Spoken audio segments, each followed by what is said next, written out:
Ya, di video kali ini kita akan membahas tentang masih seputar pinjaman online ya. Untuk menambah informasi, kali ini saya akan membahas tentang DC Lapangan mulai menyebarkan virtual account untuk memperangkap kalian. Kok bisa ya? Yang berlaku sekarang ini kita akan bahas secara tuntas. Dan jangan lupa subscribe channel ini ya, untuk memberikan informasi untuk kalian. Kondisi ekonomi Indonesia saat ini sedang tidak baik-baik saja. Di sini terlihat ada satu perusahaan pembiayaan yang bernama Fast Payment. Dia menginformasikan kepada OJK bahwa hari ini saya berhenti untuk menjadi anggota pinjol yang mengatakan bahwa dia tidak sanggup untuk membayar di Indonesia. Perusahaan pembiayaan ini baru saja diresmikan di 2024, tapi sudah menyatakan bangkrut dan tidak mampu menjalankan usahanya. Dan diinformasikan mereka akan memberlakukan PHK besar-besaran di perusahaannya. Nah, bagaimana nasib ekonomi Indonesia untuk saat ini? Ini belum bisa diprediksi ya untuk teman-teman semuanya. Perlu diketahui bahwa terakhir Desember 2023, hutang perpinjolan itu menyentuh angka 59,5 triliun rupiah, ataupun uang yang disalurkan kepada para pinjol ini di Indonesia itu adalah yang pertama saham seperti kripto dan pinjaman online. Kemudian di Agustus 2024 ini hutang pinjaman online itu sudah naik menjadi 72 triliun. Seperti utang ini bisa untuk melunasi negara ya. Nah, uang ini terus-terusan untuk memberikan iklan-iklan manis atau janji palsu yang ujung-ujungnya meminta untuk kita mengeluarkan uang atau harta untuk membayar kepada pinjaman online yang nilainya kecil tapi bunga dan biaya administrasinya besar. Karena dilihat dari angka 72,5 triliun ini, berarti uang rakyat Indonesia itu banyak. Kalau dikumpulkan pasti sangat banyak kan dengan nilai uang segitu itu. Sekarang ini nilai PHK paling tinggi di Indonesia ada sekitar hampir naik ya beberapa persen dari tahun yang lalu, karena pinjol legal saat ini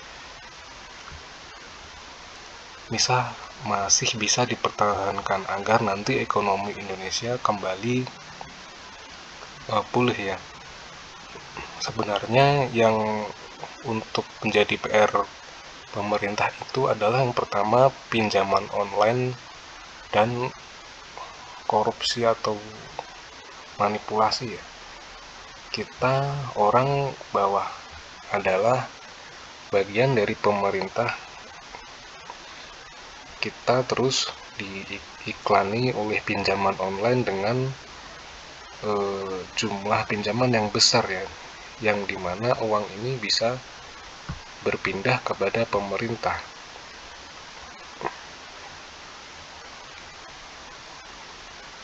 Perpinjolan seperti ini sangat merugikan ya sebenarnya. Jadi stop menggunakan pinjol, stop menggunakan yang namanya pay later. Sekarang ini banyak yang mengeluhkan di Shopee. Seandainya mereka tidak ada cicilan, mereka tidak mau belanja. Banyak juga kurir yang mengatakan dulu di sekitar Pulau Jawa satu hari itu hampir 1000 paket bisa dikirim satu hari ya, tapi paling mentok hanya 300-400 paket.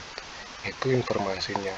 Begitu merosotnya ekonomi Indonesia saat ini karena pinjaman online. Sampai perusahaan pembiayaan ini yang baru diresmikan langsung menyatakan bangkrut dan mem-PHK karyawannya. Ini adalah kondisi yang sangat tragis untuk ekonomi Indonesia. Jadi saat ini terjadi di para DC-DC lapangan yang ada di pinjaman online. Sekarang para DC lapangan ini melakukan berbagai macam cara bagaimana cara kalau saya tidak bisa mendapatkan gaji di pinjaman online jika tidak ada yang gagal bayar. Nah, banyak yang dikeluhkan kepada para teman-teman, contohnya seperti ini ya. Banyak orang yang bertanya, para DC datang ke rumah saya, orangnya menagih beda-beda ya. Terus mereka meminta untuk membayar hari ini juga.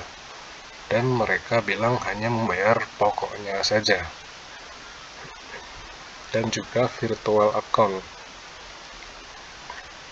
Nah, ini perlu dipahami juga ya dan dicermati. Para DC itu tidak mempunyai surat dan sertifikat.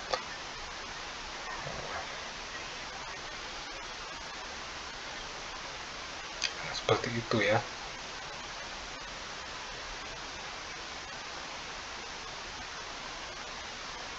Mereka membuat virtual account sendiri yang nanti terlihat virtual account diberikan oleh DC itu adalah virtual account atas nama PT. Yang ketika kita lihat, oh ini adalah nama PT dari pinjol A atau pinjol B. Padahal tidak, itu adalah lari ke rekening mereka.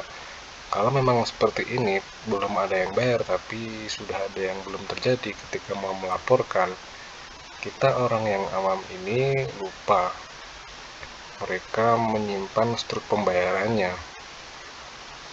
Memangnya ini bisa dijadikan bukti. Itu kebanyakan masyarakat Indonesia terjerumus dan tidak bisa melanjutkan kasus ini ke perkara hukum. Hal ini banyak dimanfaatkan oleh DC lapangan. Saat ini banyak sekali ya, ada DC Aku Laku, ada Kredit Pintar, ada Indodana, ada Kredivo, ada SPayLater, Julo, kemudian ada kami, dan banyak sekali ya. Jadi hati-hati buat teman-teman, setiap DC yang datang ke tempat kalian itu tugasnya hanya mengingatkan kapan bayar. Jangan sampai situasi Indonesia seperti saat ini membuat mereka mencari celah bagaimana uang kalian itu berpindah kepada mereka. Bukan fokus ke pembayaran mereka, bukan fokus ke pinjaman online mereka. Ujung-ujungnya kita yang harus bayar beberapa kali karena pinjaman online ini dan faktor ketidaktahuan kita tentang pinjaman online ini. Nah, seperti itu. Ini sangat aneh ya, saat pinjol tapi tidak tahu mereka caranya membayar dengan QRIS. Jadi masyarakat Indonesia harus diedukasi tentang digitalisasi tentang pinjaman online ini agar Indonesia memasuki ekonomi yang lebih stabil lagi daripada tahun-tahun kemarin ya. Karena pinjol ini sangat berpengaruh ya tentang ekonomi Indonesia saat ini.